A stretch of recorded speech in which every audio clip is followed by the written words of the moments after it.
본 방송에서 제공하는 투자 정보는 투자 판단에 대한 조언입니다. 방송에서 제공하는 주식의 가치, 가격 상승 및 가격 하락에 대해서는 방송사에서 보장하지 않습니다.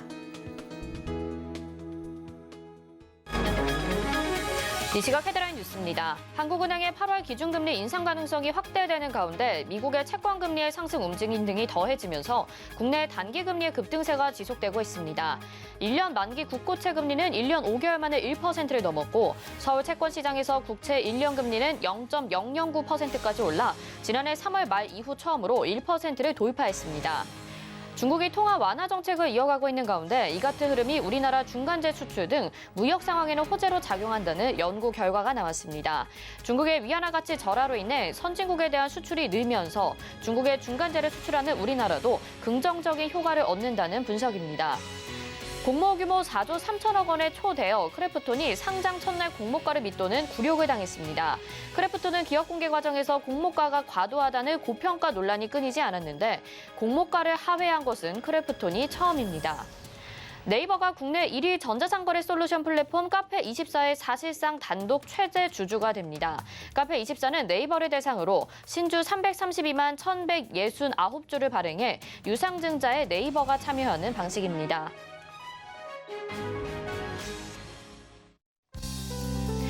네, 시청자 여러분 안녕하십니까? 오늘장 내일장 출발합니다. 수정입니다. 오늘 우리 시장은 다소 어두운 분위기를 보이고 있습니다. 현재도 낙폭을 키워가고 있고요. 외국인과 기관의 매도세가 상당합니다. 반면에 강달러 흐름이 어제부터 이어지고 있는데 오늘은 6원 정도 오르면서 1,150원 다시 한번 터치가 나오고 있는 상황인데요.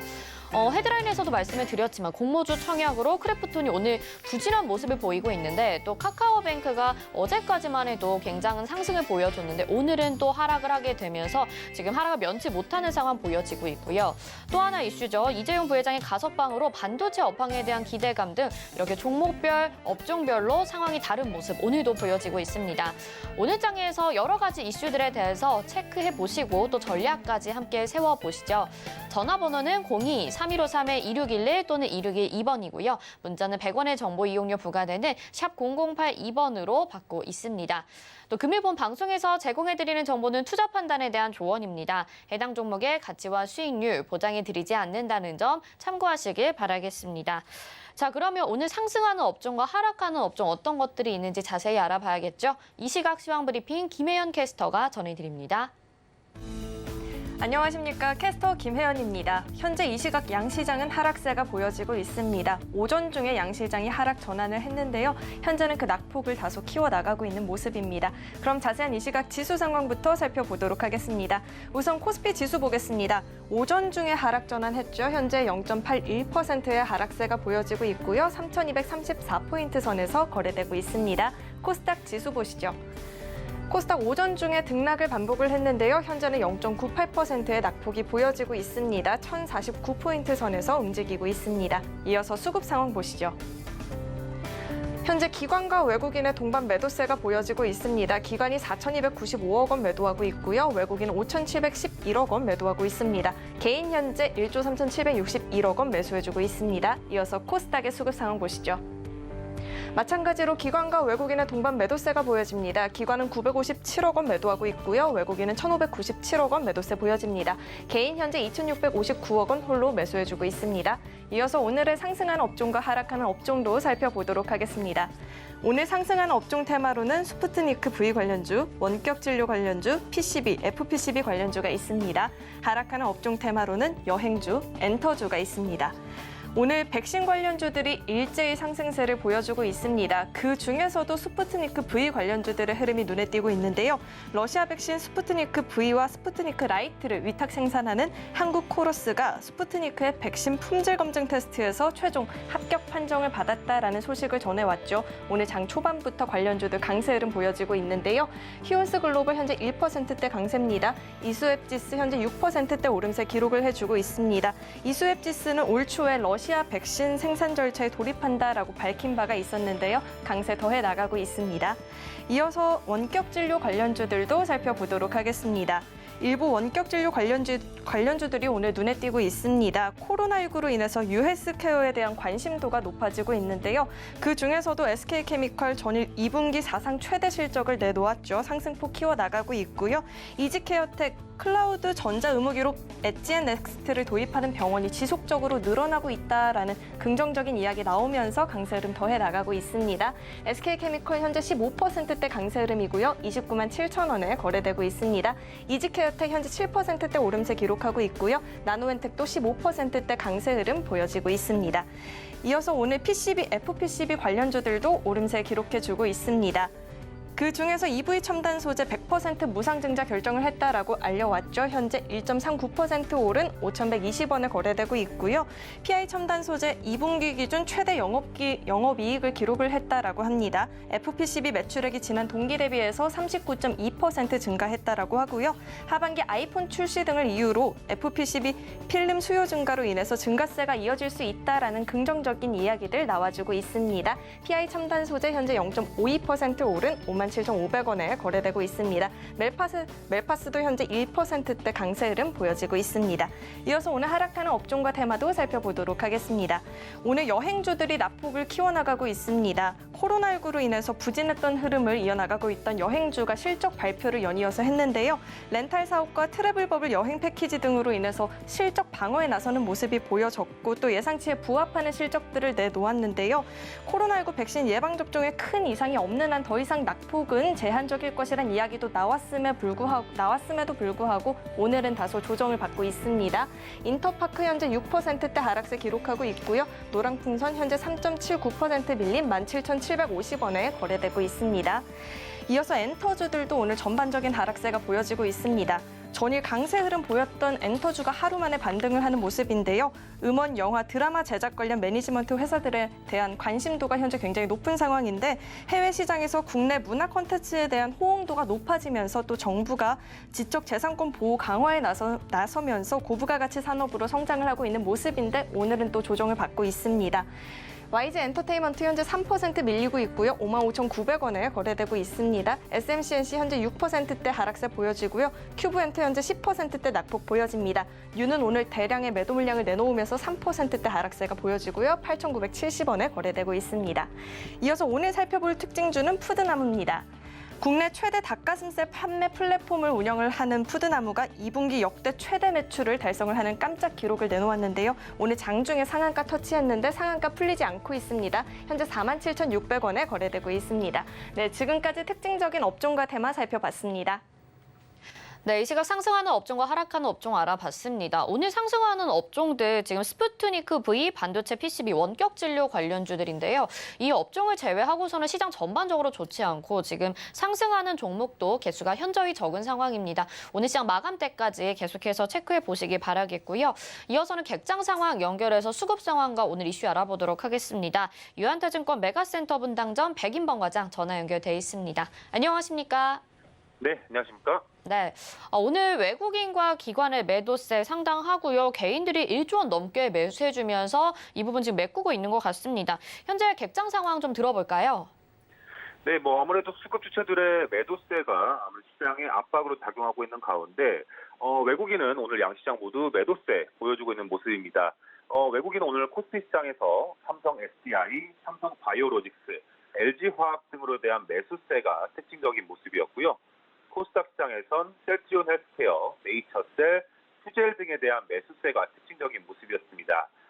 기관 역시도 마찬가지로 양시장 모두 좀 매도세를 보여주고 있는 가운데 코스피 시장에선 외국인과 동일하게 삼성 바이오로직스, 크래프톤, SK케미칼 등에 대한 매수세가 코스닥 시장에선 신흥 SEC, 에코프로비엠, 바이오니아 등에 대한 매수세가 특징적인 모습이었다 볼 수 있겠습니다.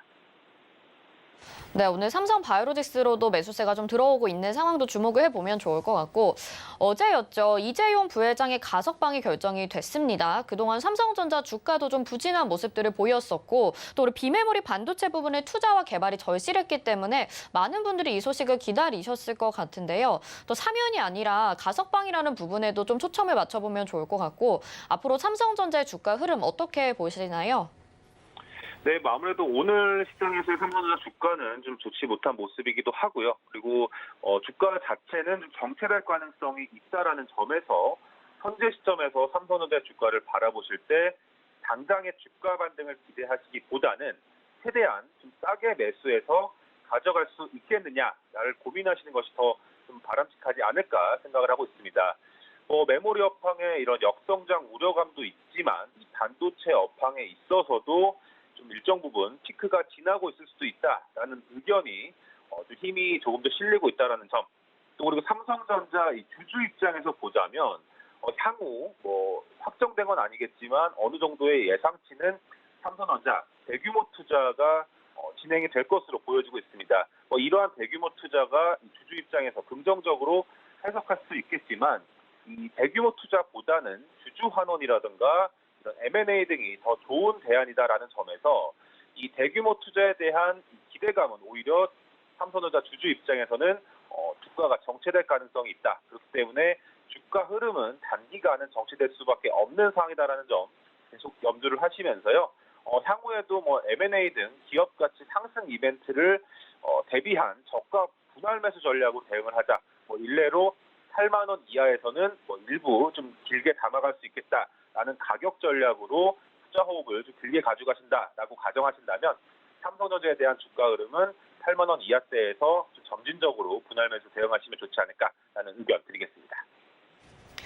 네, 오늘 삼성전자 1.47% 현재 하락하고 있고요. 8만 200원, 300원 왔다 갔다 하고 있습니다. 긴 호흡으로 8만 원대에서 보는 전략을 말씀을 해주셨고요.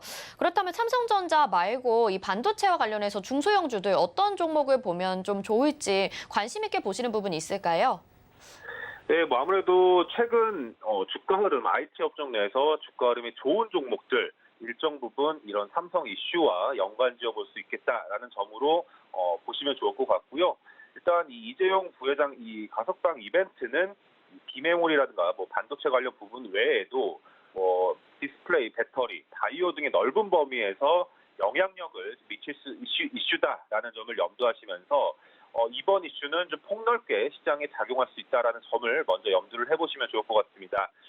시간 관계상 이 반도체 부분에서만 본다면 삼성그룹주보다는 중소형주에 대한 수혜를 계속 기대해 볼 수밖에 없다라는 관점이 계속적으로 의견이 유효하다라고 보시면 좋을 것 같은데 앞서도 이 삼성의 투자가 확대가 된다면 당연스레 투자에 따른 수주 확대의 수혜를 좀 기대해 볼 수 있겠다라는 점에서 막연하게 이 투자 수혜를 기대해 볼 만한 밸류체인 업체들을 막연하게 접근하시기보다는 이 특정 부분에서의 수혜가 점쳐지는 종목들에 대한 관심이 조금 더 바람직하지 않을까라고 보여지고 있고요. 우선은 메모리 쪽보다는 비메모리, 디스플레이 쪽 투자 관련 수혜 기업에 관심을 두자라는 의견에 주목을 하고 있습니다.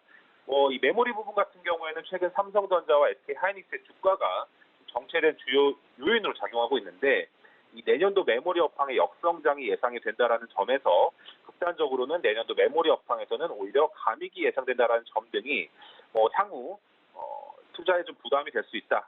하지만 오히려 비메모리 쪽 같은 경우에는 미국 투자라든가 평택 삼공장 등 이슈가 산재해 있는 이런 상황 속에서 비메모리 쪽에 대한 관심은 당연하다라는 점. 또 그리고 시장 투자자들 관점에선 일정 부분 소외되어 있는 디스플레이 쪽에서는 오히려 대형 패널에 대한 이런 삼성의 투자 및 기술 개발이 빨라질 수 있다라는 가정도 해볼 수 있다는 점에서 비메모리 쪽과 디스플레이 관련 업체에 있어서 관심을 두시면 좋지 않을까라고 생각을 하고 있고요. 이러한 점에서 비메모리 쪽은 테스나와 코미코, 그리고 디스플레이 쪽에선 HB 솔루션, FNS테크 등에 관심 두시면서 중소형 관련주에 대한 관심 유효하게 가져가시면 좋겠다 말씀드리겠습니다.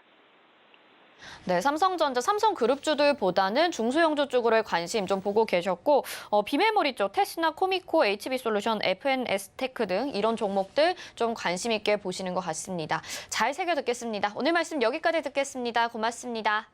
네, 감사합니다. 네, 이 시각 객장의 백인범 과장과 함께 했습니다. 이어서 미스터 복구왕으로 이어집니다.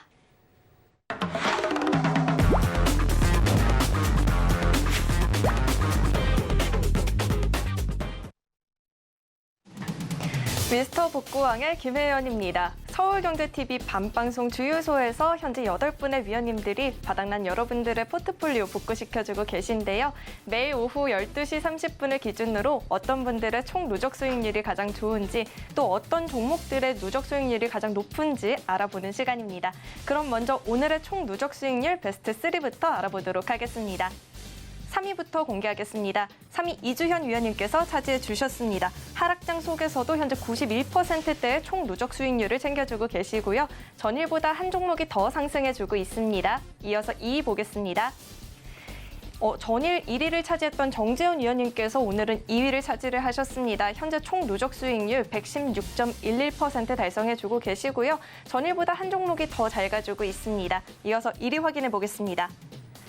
1위 허반석 위원님께서 차지하셨습니다. 1, 2위의 자리 싸움이 치열한데요. 허반석 위원님이 다시금 1위 자리에 올라서셨습니다. 현재 총 누적 수익률은 122.12% 달성해주고 계시고요. 현재 전일보다 3종목이 더 상승해주고 있습니다.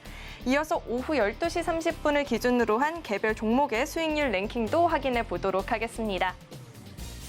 허반석 위원님의 이마트가 새롭게 또 이름이 새롭게 올라왔습니다. 허반석 위원님이 오래전부터 꾸준히 언급을 해줬었는데요. 이마트 오늘 5위 차지했습니다. 이마트가 성수동 본사 매각을 추진 중인데 매각 방식이 가양점 사례와 유사할 것이란 전망들 나와주고 있죠. 현재 수익률 11.72% 달성해주고 있습니다.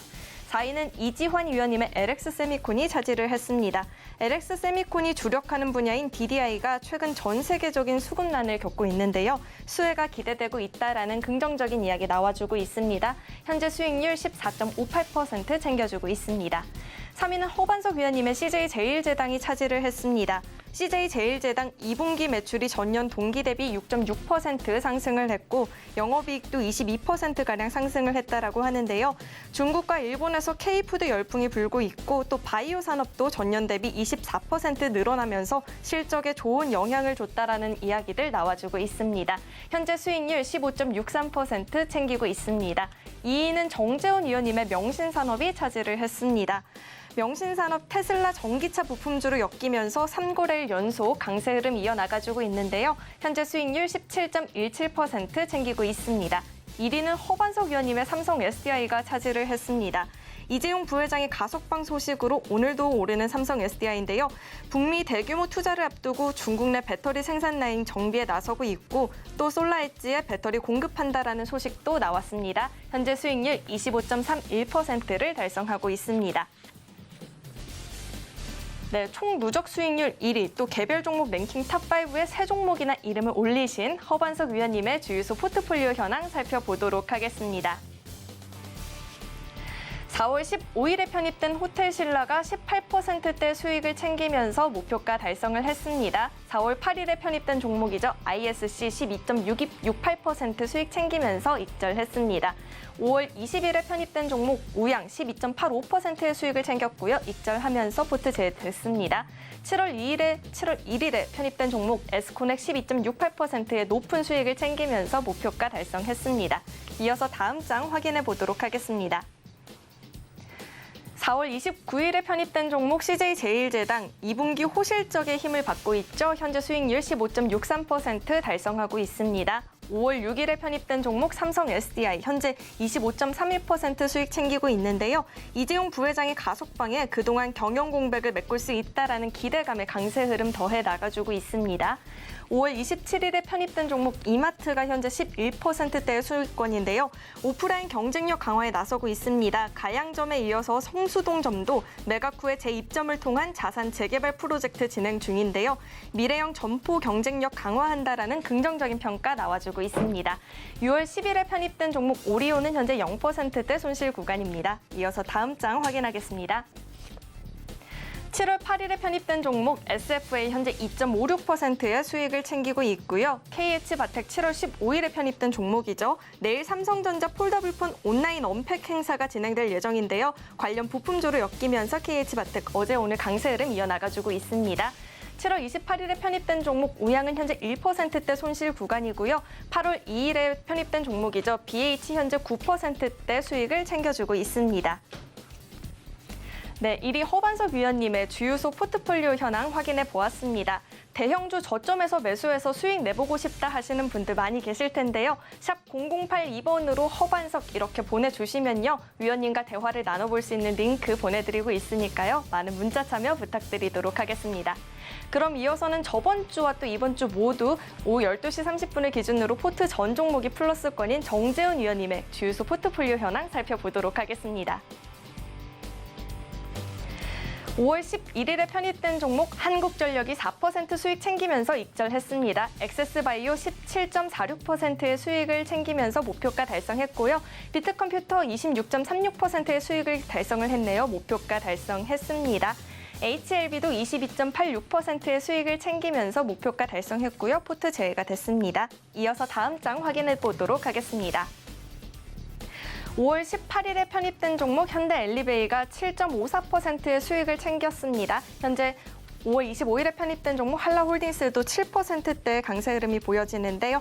양질의 수익이 기대가 된다라는 긍정적인 평가들 나와주고 있습니다. 6월 8일에 편입된 종목 아난티도 현재 11%대 수익을 챙기고 있고요. 7월 20일에 편입된 종목 이화공영도 현재 0.52%의 수익 구간입니다. 이어서 다음 장 확인해 보도록 하겠습니다. 7월 28일에 편입된 종목 명신산업 기관의 순매수가 현재 7거래일 연속 들어와 주고 있죠. 17.17%의 수익을 현재 달성해주고 있습니다. 네, 지난주와 이번 주 이어서 현재 포트 전 종목이 플러스 구간이고 지난주와 이번 주 이어서 100%대 총 누적 수익률을 꾸준히 달성해주고 계신 정재훈 위원님과 이야기 나눠보고 싶은 분들 계실 텐데요. 내 포트도 전부 플러스권으로 채워보고 싶다 하시는 분들 샵 0082번으로 정재훈 이렇게 보내주시면요. 위원님과 대화 나눠볼 수 있는 방법 안내해드리고 있습니다. 많은 문자 참여 부탁드리도록 하겠습니다. 네, 이렇게 이번 주 또 오늘의 베스트 3도 알아봤고 또 개별 종목들의 누적 수익률까지 확인해 보았고요. 주유소에서 또 오늘 다양한 종목 이야기 들어볼 수 있다라고 하니까요. 시청해 보시면 좋을 것 같고 지금까지 미스터 복고왕이었습니다.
네, 시장의 핵심 이슈 짚어보는 이슈 칼럼 시간입니다. 오늘은 GFM 투자연구소의 이진우 소장과 함께합니다. 어서 오세요. 네, 안녕하세요. 네, 지난 주말에 미국에서 고용 지표가 발표가 됐습니다. 네. 예상치를 상회하면서 지금 고용 지표 잘 나왔는데 이렇게 되다 보면 또 금리 인상이나 테이퍼링에 대한 우려가 또 다시 한번 나오게 되니까 좀 걱정되는 부분도 있을 것 같은데요. 좀 심도 있게 분석을 해볼 수 있을까요? 어떻게 보시나요? 뭐 심도 있게 분석을 하죠. 월가나 어디나. 근데 뭐 우리 국내 투자자들한테는 별 의미는 없는 것 같아요. 그냥 밀리면 1조, 많이 밀리면 2조 사는 게 이제 공식이 됐으니까 그냥 사는 거예요. 왜? 할 수 있는 게 그거밖에 없어요. 맞아요. 샀더니만 또 좋아요. 밀렸더니만 샀더니만 또 기다렸더니 또 비트코인이 오릅니다. 왜 오른지는 아무도 몰라요. 맞아요. 세상이 그냥 그렇게 된 겁니다. 따상이 안 돼서 아쉽답니다. 뭐든지 IPO 상장만 하면 따상이 기본인데 따상이 안 돼서 억울하고 내가 IPO 공모주를 받았는데 이게 왜 어떤 종목은 왜 안 매겨주지? 이 시장은 당연히 날 매겨줘야 되는데 뭐 이런 상황이에요. 자, 고용지표 갖고 시간을 보내는 게 의미가 있을지는 모르겠습니다만 왜? 그냥 밀리면 사면 되니까. 네. 자, 그래도 한번 보시죠. 네. 어쨌거나 연준의 FOMC는 6주 간격으로 열리고요. 그리고 또 뭡니까? 고용지표는 매달 첫 번째 금요일 날 노동부 발표가 나오죠. 거기에 또 이제 중요도로 따지자면은 그리고 시장이 어떤 결정적인 시점에서 방향을 잡는 데 있어서는 어쨌거나 2008년 금융위기 이후 그리고 작년 팬데믹 이후로는 더더욱이나 이 중앙은행 통화정책이 더 중요합니다. 그래서 연준 22 통화정책회의 이런 걸 다 지켜보기 마련인데 사실 그게 지나고 보면은 연준 이후로 주가가 더 뛰면 더 뛰고 환율도 금리도 이런 식으로 방향이 잡혔는데 지금 제가 자료를 보내면서 슬라이드 하나를 빠뜨려서 결국 보긴 봐야 되겠는데 다 아시는 내용이긴 합니다만 자 94만 3천 개의 일자리가 늘었단 말입니다. 네. 지난달에 이게 이제 시장 예측치 87만 개보다도 좋았고 93만 8천 개 이전 레벨 이전 달 93만 8천 개가 애초 발표했던 85만 개에서 8만 개 이상 늘었으니까 사실 한 달 사이에 일자리 100만 개가 늘었다라고 볼 수 있죠. 자, 그 전에 이 부분은 저로서도 좀 이상합니다. 어쨌거나 이틀 전에 나왔던 ADP 민간 고용 이거는 지난 금요일 자료가 아니고 수요일 날 나왔던 ADP 민간 고용인데 이 부분은 33만 개 일자리 증가에 불과했단 말이죠. 민간 고용이나 비농업 부분이나 별 차이 없을 것 같음에도 불구하고 혹자들도 그렇게 얘기합니다. 민간 고용이다 보니까 정부 측에서의 사람 고용하는 거 이런 것들은 반영 안 된다. 그러다 보니까 남팜 쪽이 더 좋았다 이렇게도 얘기하는데 그렇다고 한 60몇만 명을 갖다가 정부에서 고용하는 것도 아닐 텐데 늘 이렇게 좀 엇박자가 나는 건 사실이고 실업률도 여기까지 왔습니다. 5.4%까지 왔는데요. 이제 금요일 날 발표가 전월 5.9에서 0.4%포인트나 떨어진 게 굉장히 크죠. 네. 그리고 이런 상황. 자, 그리고 이제 장기 추이를 보시더라도 지금 레벨이 그닥 높다라고는 할 수 없는 두 가지 측면인데요. 과거 저희가 80년대, 90년대까지만 하더라도 경제학 교과서에서는 한 4%대의 실업률만 하더라도 완전 고용이라고 여긴다 이렇게 배웠습니다. 자, 첫 번째 의문. 진짜 5.4%밖에 안 될까? 지금 미국에 노는 사람이 엄청 많다고 저거밖에 하잖아요. 없을까? 네. 이런 생각도 들고 그다음에 또 한 가지 생각은 일부 주에서는 이미 시행했습니다만 이제 본격적으로 공식적으로 주간으로 주는 주간으로 주는 실업수당 거기다가 작년 같은 경우에는 600불씩도 더 주고 주간으로 600불 우리 돈으로 한 6, 70만 원은 이런 돈을 더 주고 그러면 70만 원이면 7, 4, 28 한 달에 300만 원 가까운 추가로 더 받습니다. 그러니 다들 일을 안 나갔죠. 그렇죠. 예, 그런 면도 있었고 지금은 300불인데 그나마 이제 9월 달에 공식적으로 다 종료된다면은 생각하기에 이제 실업수당만 받는 것 갖고는 좀 그렇고 나도 좀 일자리 좀 찾으러 나가봐야 되는 거 아니야? 이런 생각을 하게 되는 그런 상황이라면 이게 더 좋아지는 거 아니냐? 더 도와줄 수 있는 거 아니냐? 그런 얘기고 그다음에 이게 이제 컸던 것은 연준을 압박한다는 것이죠. 연준이 그동안에 테이퍼링이나 금리 인상 가지고 시장에서는 물가 지표를 가지고 보면서 야 이거 인플레가 장난 아닌데 그러면 자산 매입 규모도 줄여나가야 되고 궁극적으로 금리 인상도 해야 되는 거 아니야 했을 때마다 연준은 인플레는 일시적일 것이고 그리고 우리 두 개잖아. 듀얼 맨데이트. 물가 안정과 더불어 고용, 완전 고용 달성인데 이 고용이 아직 안 좋아. 맞아요. 그랬는데 고용이 이런 식으로 이제 계속 좋게 나오니까 그렇다면 해야 되는 거야? 이런 상황이죠. 또 하나 이제 시장 반응이 중요한데 한번 보실까요? 자, 지금 이게 어제까지 그리고 장마감 이후에 살짝 흐름까지도 약간 반영됐다고 볼 수 있는데 CNBC 차트입니다. 자, 이거 위에 끄는 2년물 국채 수익률입니다. 자, 이날이에요. 지금 지금 뭐 점처럼 보이는 거는 무시하시고 끝에서 두 번째 거 이게 지난 금요일입니다. 지난 금요일이고 금요일이어서 어제까지도 월요일 날까지도 주말 보내고 와서 고용지표를 잘 다시 한번 곱씹어보고 소화하고 해석한 다음에 주초거래에서도 2년물 금리 뛰어오르고 10년물도 뛰어오르고 두 개 다 뛰어올랐어요. 물론 고용지표 발표 이전 이틀 전부터 뭔가 조짐은 보였습니다. 금리가 훌쩍 뛰어올랐고 그다음에 이 금리를 또 한번 쪼개볼까요? 명목 수익률, 명목 금리는 실질 금리와 인플레이션 율 이렇게 우리가 알고 있잖아요. 그러면 실질 금리에 해당하는 게 뭐다? 그게 10년짜리 물가 연동 국채. 이걸 시장에서는 10년 실질 금리로 보고 있습니다. 이게 지금 얼마? 마이너스 1.05 뭐 이렇게 나오고 있는데 이게 마이너스 1.19 거의 마이너스 1.2%까지 가던 얘가 지금 머리를 치켜든 지가 며칠째 되는 거예요. 실질 금리가 올라요. 네. 자, 그러면은 금리가 고만고만한 가운데 국채 수익률이 고만고만한 가운데 명목 금리가 실질 금리가 올랐으면은 산술적으로 기대 인플레이션율은 조금 낮아져야 되는 거 아니겠어요? 네. 그런데 지금 최근 일주일 동안의 흐름을 보시자면은 뭐 2.38에서 35, 33 내려갔다가 다시 37. 저기 고용지표 발표되고 나서 37로 다시 4bp 정도 오르고 또 그게 유지되고 하는 그런 흐름. 실질 금리도 오르고 기대 인플레이션도 오르고 그만큼 국채 수익률이 많이 오르고 있는 중입니다. 이것도 그냥 예사로 넘어갑니다만 실질 금리라는 것이 마이너스 1.2%라는 거, 이 이상한 세상을 갖다가 만든 게 연준이에요. 실질 금리가 마이너스다. 자, 그러고 여기까지만 말씀드리고 할까요? 달러도 훌쩍 뛰어올랐습니다. 고용지표 이후로 달러도 훌쩍 뛰어오르고 그러면서 서울에서도 1140m를 한번 내려가나? 그러면서 지난주 외국인들이 다시 돌아왔나? 맞아요. 싶었던 그 마음에 그러면 환율까지 이제 원화까지도 강세로 가면서 외국인 매수세가 기조적으로 이어지나 하는 기대감이 살짝 있었는데 고용지표 이후로 그 기대는 빠그라졌던 겁니다. 빠그라졌던 것이고 어제 오늘 이틀 봐서는 외국인들 그냥 지난주 잠시 왜 그랬는지는 모르겠으나 샀고 근데 이게 꾸준히 이어질 그림 같지는 않고 그런 상황이죠. 자, 주식하는 데 있어서 돈 버는 데 있어서 아무 도움 안 되는 얘기 잠시만 하고 갈게요. 아까 실질금리가 마이너스 1.2 뭐 여기까지 갔다. 웃기는 세상이죠. 그렇죠. 자, 그런데 기본적으로 이놈의 돈이라는 거 현대 화폐 시스템 이른바 피아트머니. 피아트머니를 우리말로 뭐라고 해야 될지 모르겠는데 뭐 뒤에 아무것도 없어 이런 의미로 보시면 돼요. 옛날에 우리 흔히 하는 말로 금본위 제도는 뭐죠?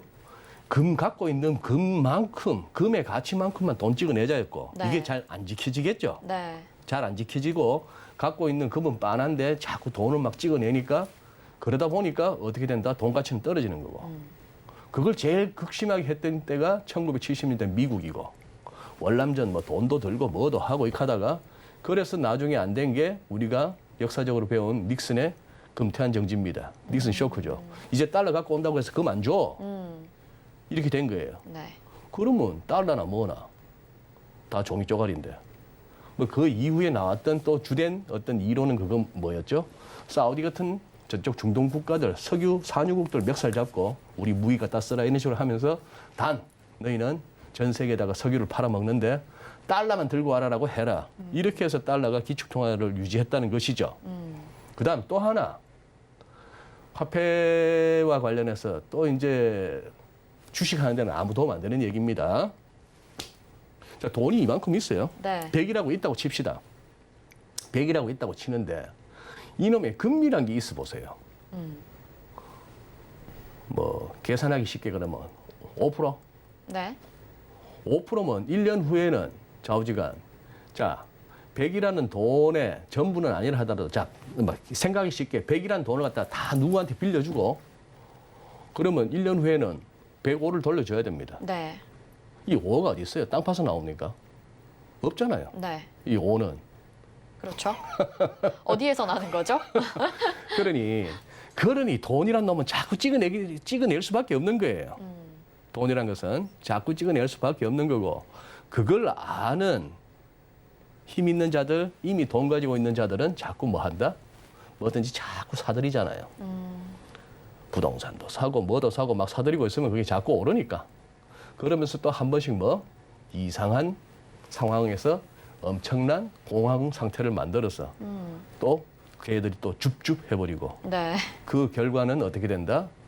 전체 인구의 뭐 한 몇 프로 안 되는 인간들이 90% 이상의 부를 갖는다. 뭐 이런 식의 이상한 또 논리가 나오는데 자, 그런 와중에 이놈의 이자라는 게 금리라는 게 있으면서 세상이 우습게 돌아가는데 그 금리라는 것은 그래도 당연히 그 이상한 와중에도 플러스라는 게 우리가 그나마 편하게 여기는 그건데도 불구하고 이게 이 실질 금리가 마이너스다. 이게 얼마나 웃겨요.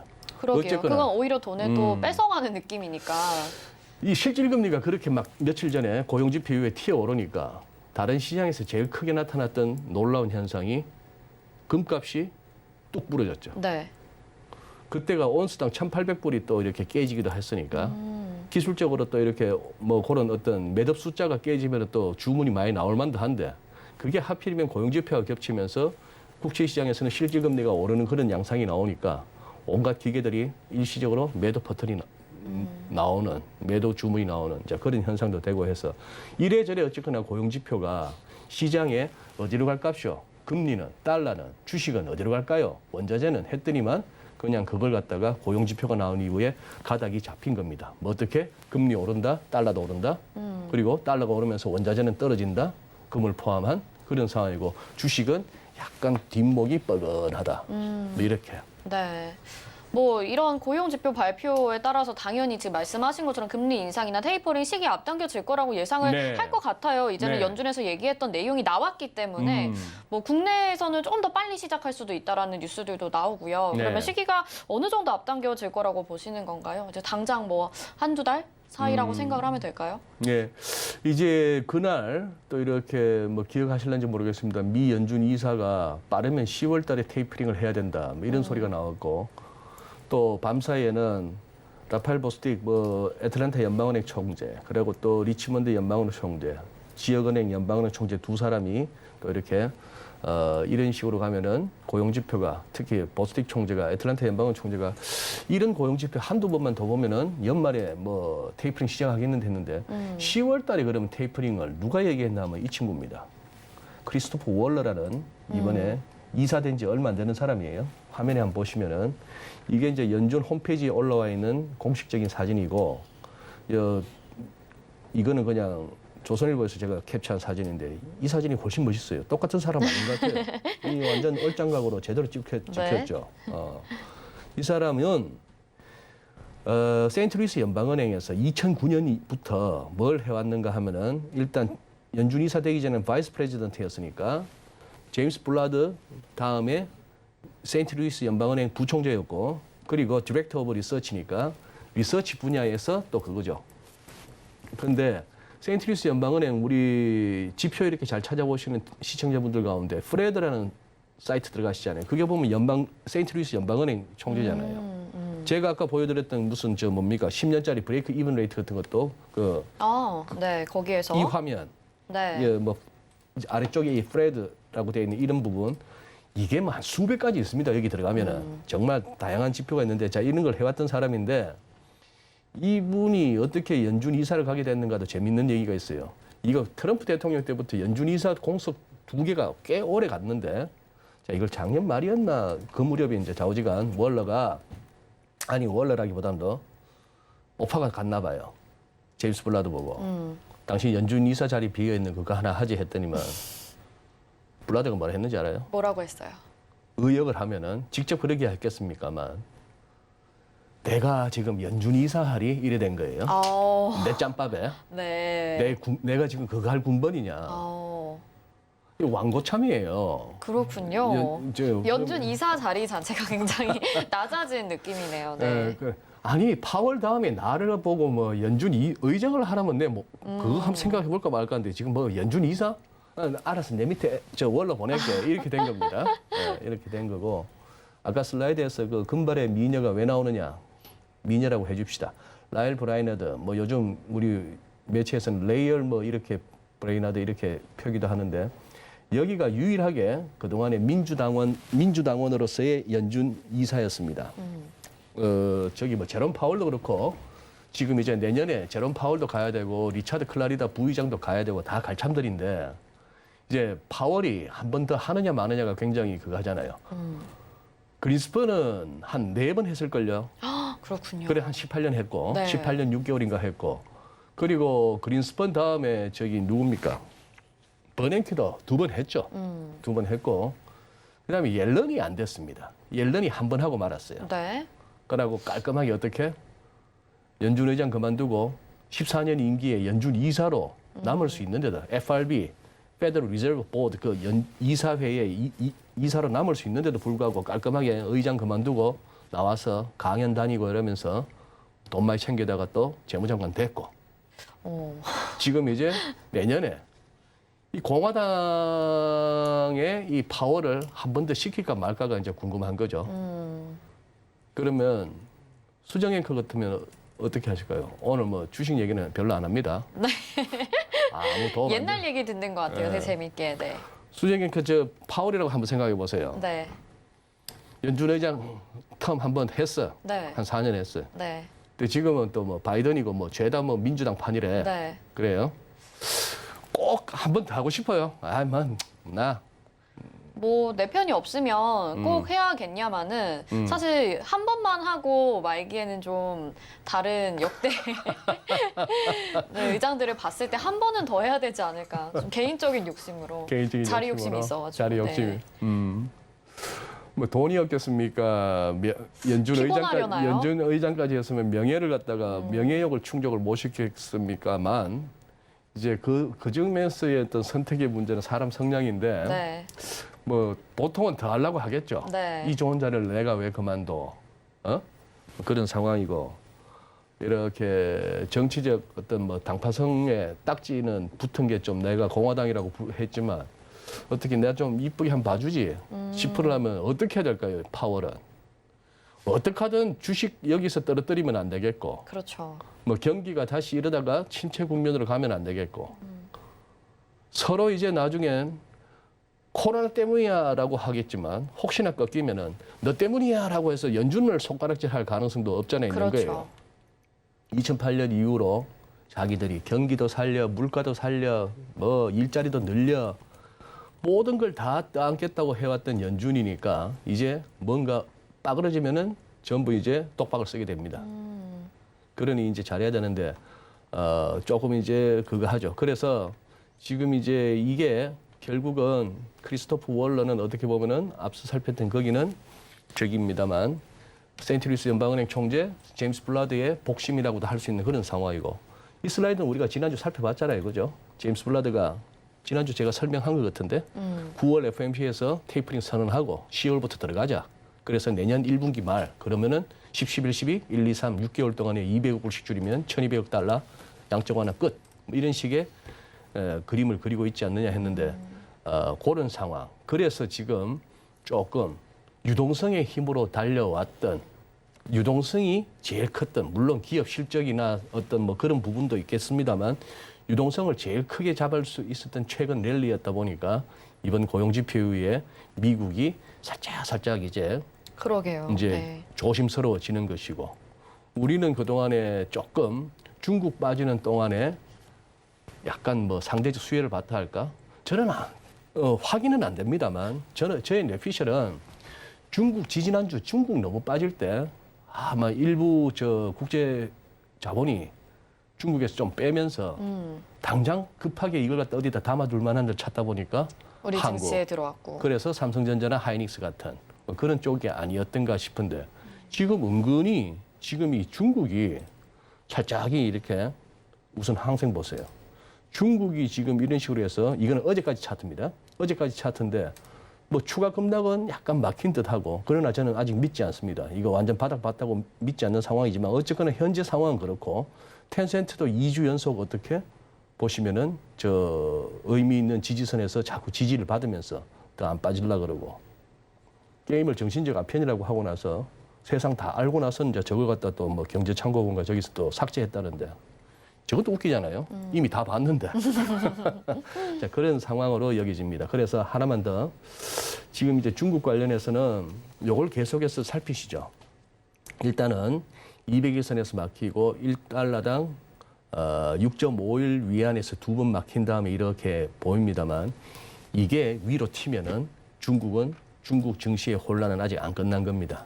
여기서 그냥 위안이 잠잠하거나 아니면 이 환율이 흘러내리는 위안 강세로 가준다면은 중국 뭐 더 이상 걱정 안 해도 되겠습니다만 요 부분이 아직 한 상황이라서 그래서 중국이 지금 이제 지지난주 같은 그런 최악의 상황은 이렇게 면한 듯이 보이다 보니까 우리 외국인들도 그렇게 뭐 적극적으로 사지 않거나 그런 겁니다. 저는 제일 우선 지난주에 외국인들 막 살 때 속으로 그랬어요. 쟤들 뻘쭘해서 어떡하지? 작년 3월부터 그렇게 팔아제꼈는데 계속 팔기만 하다가 이제 살라고 들면 얼마나 뻘쭘할까? 이런 생각도 아닌 게 아니라 해봤던 뭐 그런 형편입니다. 네, 그러면 중국 증시에 보면서 외국인들의 수급을 국내 증시에서 좀 체크를 해봐야 되는 건 저는 조금 그렇게 연계시키고 싶어요. 뭐 당연한 부분일 수도 있을 것 네. 같습니다. 뉴욕 증시 잠깐 다시 돌아가서 그러면은 이제 어제 혼조세로 마감을 했거든요. 네. 사실 근데 그 전에도 하락할 것 같다는 가능성을 열어두고 대응을 하긴 했었는데 주봉상으로 보면 그래도 아주 살짝 얘기하지만 양봉이에요. 그래요. 앞으로 미 증시는 어떻게 될지 그 부분 간략하게 좀 말씀해 주시죠. 네. 미 증시에 대해서도 기술적인 접근으로는 이렇습니다. 자, 요거 어제 시장 흐름은 반영되지 않은 지난 주말까지의 차트이긴 합니다만 얼마든지 설명드릴 수 있을 것 같은데요.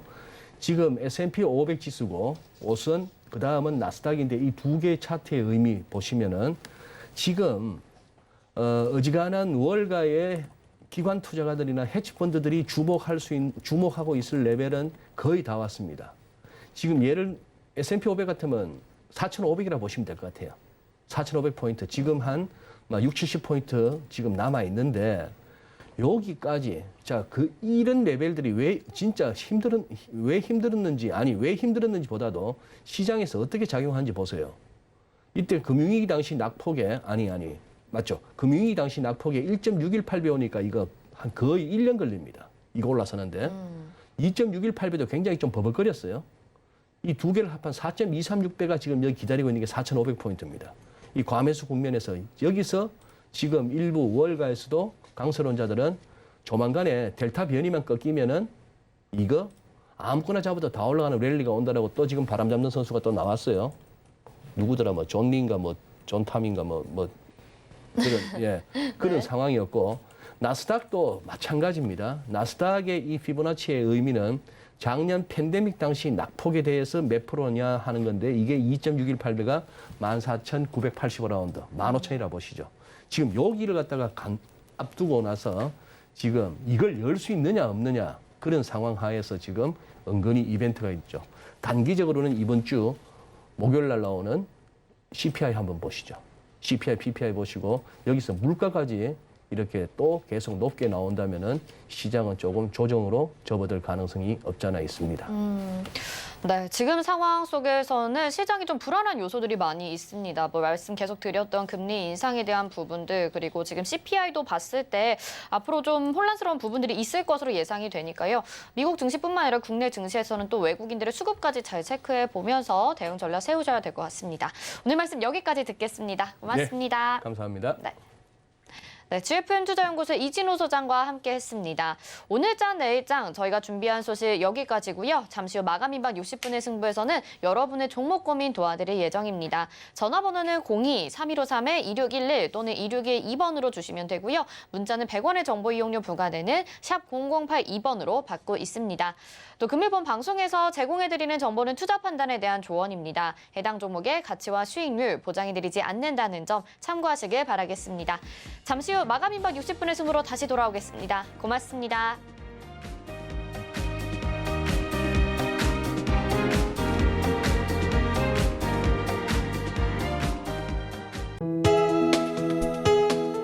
본 방송에서 제공하는 투자 정보는 투자 판단에 대한 조언입니다. 방송에서 제공하는 주식의 가치, 가격 상승 및 가격 하락에 대해서는 방송사에서 보장하지 않습니다.